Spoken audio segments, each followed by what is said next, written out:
स्त्री एवं पुरुष के आजीवन एवं गाढ़ी मित्रता के लिए विवाह का नाम दिया गया है और इस मित्रता का आरंभ स्त्रियां अपना घर परिवार छोड़ कर के शुरुआत करती हैं। हेलो फ्रेंड, स्वागत है आपका सुमन मौर्य मोटिवेशन में। दोस्तों, इस चैनल का उद्देश्य है विश्व में शांति की स्थापना करना।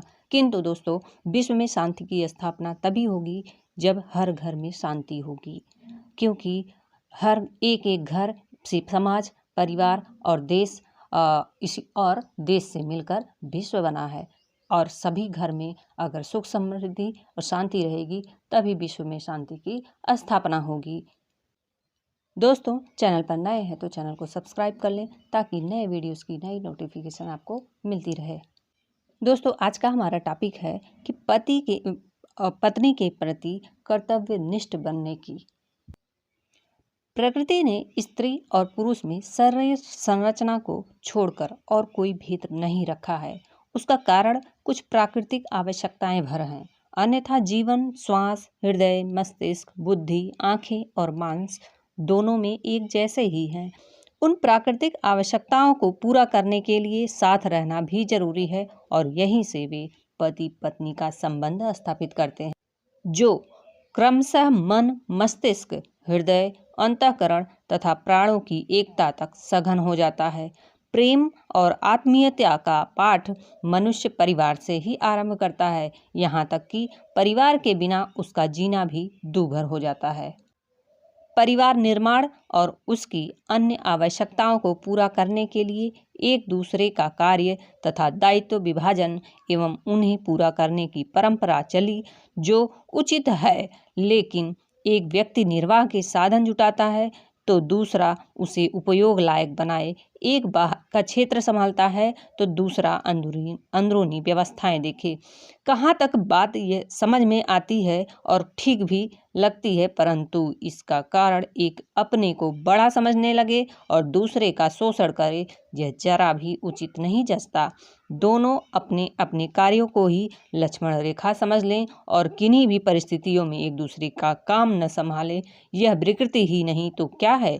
स्त्री के जिम्मे घर का काम, रसोई बनाना, सफाई करना, बच्चों की देखभाल करना आदि कार्य हैं और पुरुष ने बाहर कमाना, खेती या नौकरी पेशा करना अपने लिए रखा है, परंतु वह समय पर आवश्यक होते ही घर के अंदरूनी कामों को देखने करने में अपनी हेठी समझता है। महिलाएं तो बेचारी आड़ो वक्त पर पुरुष के क्षेत्र में भी काम कर लेती हैं, पर बीमारी की रुग्णावस्था में भी पति पत्नी से यही अपेक्षा करता है कि वह उसे खाना बनाकर खिलाए और बच्चों को संभाले। जिस आधार पर पति पत्नी की मित्रता का धर्म का पालन करने के लिए दाम्पत्य जीवन आरंभ किया गया, यह तो उसकी उपेक्षा ही हुई। विवाह के समय वर और वधू दोनों प्रतिज्ञा करते हैं कि हम परस्पर एक दूसरे के प्रति कर्तव्यनिष्ठ रहेंगे, एक दूसरे का सहयोग करेंगे और दोनों प्रगति के पथ पर एक साथ अग्रसर होंगे।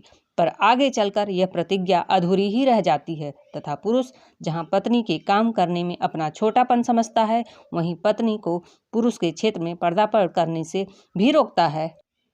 अपने अपने कार्यों को ही अपनी अंतिम सीमा रेखा मान लेना किसी भी दृष्टि से वांछनीय नहीं कहा जा सकता। सच्चाई तो यह है कि पति पत्नी दो इकाई मिलकर एक सम्मिलित व्यक्तित्व का निर्माण करते हैं। दोनों एक दूसरे के पूरक बनकर ही जीवन पथ पर सफलतापूर्वक आगे बढ़ सकते हैं।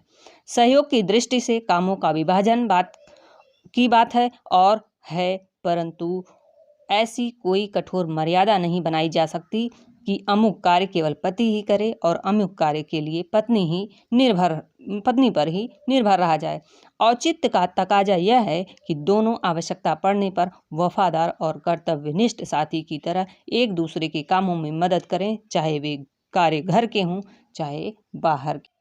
पत्नी प्रायः अपने कर्तव्य से पीछे नहीं हटती, पर पति अपने आप को घर का मुखिया स्वामी समझने के कारण दूसरे कार्यों में हाथ लगाना अपनी अवमानना समझता है। जैसे पत्नी को परिवार के सभी सदस्यों के लिए भोजन तैयार करना पड़ता है, लेकिन कभी वह बीमार हो जाए तो पति खुद भोजन बनाने की अपेक्षा पत्नी से यही आशा करता है कि वह बीमारी के हालत में भी खाना बनाकर दे, या फिर होटल में खाना खाने अथवा बच्चे घर में हों तो उनके हाथ से खाना बनवाने की बात सोचता है। पत्नी के होते हुए उसे भोजन बनाने के कार्य में शर्म आती है। सहज भाव से पत्नी ने किसी कारणवश पति को भोजन बनाने के लिए कह भी दिया तो पति महोदय इस प्रकार तुनक उठते हैं जैसे सरे बाजार उन पर किसी ने जूता फेंक दिया हो। पत्नी को अपना साथी सहचर मानने वाले, उसे सधर्मिणी समझने वाले ऐसे अवसरों पर कभी भी संकोच नहीं करते। प्राचीन काल में तो यह व्यवस्था भी थी कि लड़कियों की भांति लड़के भी पाक विद्या और गृह कला सीखते थे। गुरुकुलों के आचार्य अपनी पत्नी के साथ ही सभी बच्चों की देखभाल करते और भोजन बनाने के लिए से लेकर आश्रम की सफाई करने तक किसी भी काम में संकोच नहीं करते थे। राजा नल पाक विद्या में पारंगत थे और इसी गुण के कारण ऋतुपर्ण के सारथी के रूप में उन्हें दमयंती ने पहचाना था। जनक को पाक कला का विशेषज्ञ समझा जाता था। यद्यपि वे सम्राट थे, गदाधारी भीम अज्ञातवास के समय राजा विराट के यहाँ रसोइये के रूप में नियुक्त हुए थे। प्राचीन काल की ही बात करें, इसी युग में महात्मा गांधी का उदाहरण ताजा है। वे कस्तूरबा के साथ रसोई में काम करने और आश्रमवासियों को खाना परोसने के बेहद शौकीन थे। स्वामी विवेकानंद अपने हाथों से बहुत स्वादिष्ट खाना बनाते थे। अपने हाथों से वो जवाहरलाल नेहरू भी और लाल बहादुर शास्त्री इत्यादि ये सभी प्रख्यात नेता अपनी पत्नी के हर कार्य में सहयोग देने के लिए सदैव तत्पर रहते थे।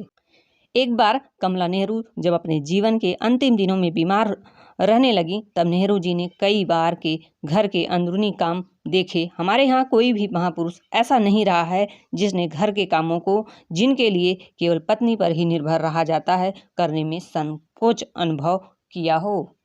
भोजन बनाने की तरह ही पति और बच्चों के कपड़े धोने, घर की सफाई करने, देखभाल करने के कार्य भी पत्नी के समझे जाते हैं। इसके अतिरिक्त परिवार का कोई भी सदस्य जब बीमार पड़ता है तो उसकी सेवा के लिए भी पत्नी को ही नियुक्त किया जाता है, लेकिन जरूरत पड़ने पर पति उसके गीले कपड़े निचोड़ने या वस्त्र उठाकर रखने में भी नाक भौं सिकोड़ते हैं।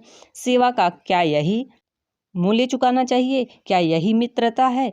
कहाँ तो यह हम उसे गृहलक्ष्मी, अर्धांगिनी और सहधर्मिणी घोषित करते नहीं अघाते, और कहाँ उसका छोटा सा काम करने में घबराते हैं।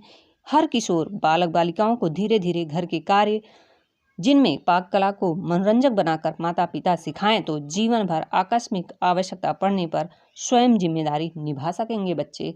किंतु अब समय आ गया है, अब इन सब कुरीतियों से काम नहीं चलने वाला है। दाम्पत्य जीवन को सुखी बनाने के लिए इन बातों के अतिरिक्त और भी ऐसी कई सावधानियां रखने की आवश्यकता है, जिनका एक मोटा आधार यही हो सकता है कि हम पत्नी के प्रति सच्चे भावनिष्ठ रहें, एक सच्चा मित्र समझकर रहें, न कि उसे श्रेष्ठ बनकर। उसमें और अपने में कोई छोटे बड़े का भेदभाव न रखें।